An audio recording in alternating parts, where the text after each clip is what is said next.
ఇంకా అధికారంలో ఉన్నారని వైసీపీ నాయకులు కలలో ఉన్నారు. అధికారంలో ఉండి బెదిరింపు, అధికారంలో లేకుండా బెదిరింపు చేయటం సరికాదు. జగన్ ఢిల్లీ టూర్ ఒక డ్రామా. పవన్ కళ్యాణ్కి ప్రాణహాని ఉందని నివేదిక వచ్చింది. రాష్ట్రానికి పవన్ అవసరం ఉంది. పవన్ కళ్యాణ్కి భద్రత పెంచడం రాష్ట్రం, కేంద్ర ప్రభుత్వాల బాధ్యత అని జనసేన తిరుపతి ఇన్ఛార్జి కిరణ్ రాయల్ అన్నారు. ఇవన్నీ కరెక్ట్ కాదు. జగన్ ఢిల్లీ టూర్ ఒక డ్రామా. ఆయన కేవలం కూటమి ప్రభుత్వం పైన బురద చల్లడానికి వెళుతున్నాడు తప్ప ఆయన పార్టీ కార్యకర్తల కోసమో పార్టీ నాయకుల కోసం ఢిల్లీ పోవట్లేదు. ఈ విషయాన్ని గమనించాల్సిందిగా ఈ ప్రెస్ మీట్ ద్వారా ప్రజలకు తెలియజేస్తున్నాం.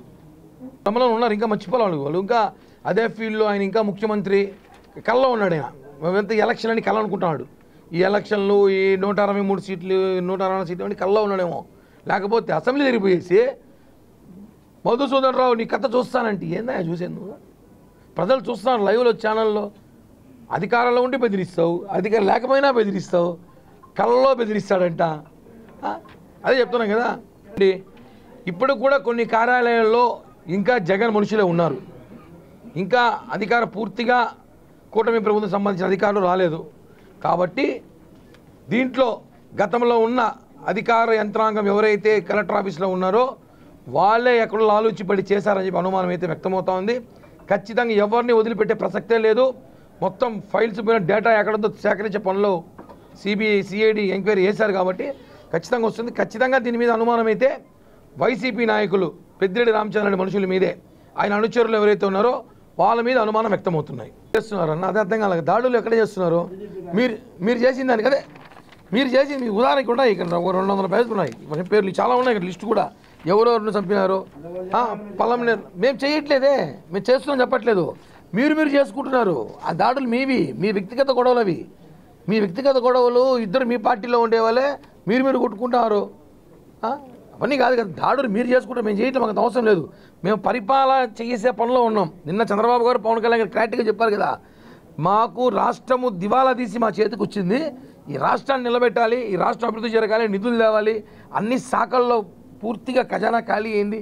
ఈ పనిలో ఉన్నాం తప్ప ఎక్కడా కూడా దాడులు చేయాలనో, ఎక్కడ కూడా మేము కక్ష తీర్చుకోవాలని చెప్పి మాకు ఆలోచన లేదు అని నేను క్లియర్గా చెప్పాం. ఇప్పుడు కూడా చెప్తున్నాం, మాకు ఎటువంటి కక్ష సాధింపులు చేసిన అవసరం లేదు, ఆలోచన లేదు. కేవలం అభివృద్ధి మీదే ఉన్నాం. రాష్ట్రానికి రాజధాని, రాష్ట్రానికి మేము చేసిన ఏదైతే హామీలు ఇచ్చామో ఈ హామీలు నెరవేర్చడానికే జనసేన టీడీపీ కూటమి పనిచేస్తాం తప్ప కక్ష సాధింపులకి మాకు అంత టైం లేదు, అవసరం లేదు. మీరే చేసుకొని మీరే డ్రామాలాడి మా మీద వేస్తే మాత్రం బాగోదని చెప్పి కూడా హెచ్చరిస్తున్నాం. ఎవరి ప్రయత్నం వాళ్ళు చేసుకుంటున్నారన్నా, దేవుడు పవన్ కళ్యాణ్ గారి ఆశీస్సులు ఉంటాయి, ఏదో ఒకటి వస్తుంది ఖచ్చితంగా. పవన్ కళ్యాణ్ గారికి ప్రాణహాని ఉందని చెప్పి కొన్ని ఇంటెలిజెన్స్ రిపోర్ట్ల ద్వారా తెప్పించుకున్నారు. మావోయిస్ట్ ద్వారానో లేకపోతే వేరే అధికార పార్టీ కేంద్ర నిఘాలో తెప్పించుకున్నారు. దాని మీద చర్చ జరుగుతుంది. ఖచ్చితంగా పవన్ కళ్యాణ్ గారికి అయితే బ్లాక్ కమాండో సెక్యూరిటీ ఇచ్చే అవకాశాలు ఉన్నాయి. ఎందుకంటే పవన్ కళ్యాణ్ గారు అయితే మొన్నటిదాకా నాకేం అవసరం లేదు, నా జన సైనికులు ఉన్నారన్నారు. కానీ ఈ రాష్ట్రానికి ఆయన చాలా అవసరం. భవిష్యత్తులో కూడా మా అందరికి కూడా నాయకుడు, మా అందరి నాయకుడైనా కాబట్టి ఆయన కాపాడుకోవాల్సిన బాధ్యత రాష్ట్ర ప్రజల మీద ఉంది. కాబట్టి మేమందరం కూడా కేంద్రం లేఖ రాస్తున్నాం. పవన్ కళ్యాణ్ గారికి భద్రత పెంచమంటున్నాము.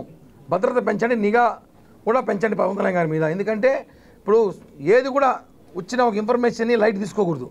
ఏ ఇన్ఫర్మేషన్ వచ్చినా దాన్ని సీరియస్గా తీసుకొని దాని మీద మనం ముందుకెళ్తే మంచిదని చెప్పి ఆలోచనలో భాగంగా మేమందరం కూడా లేఖ రాస్తున్నాం.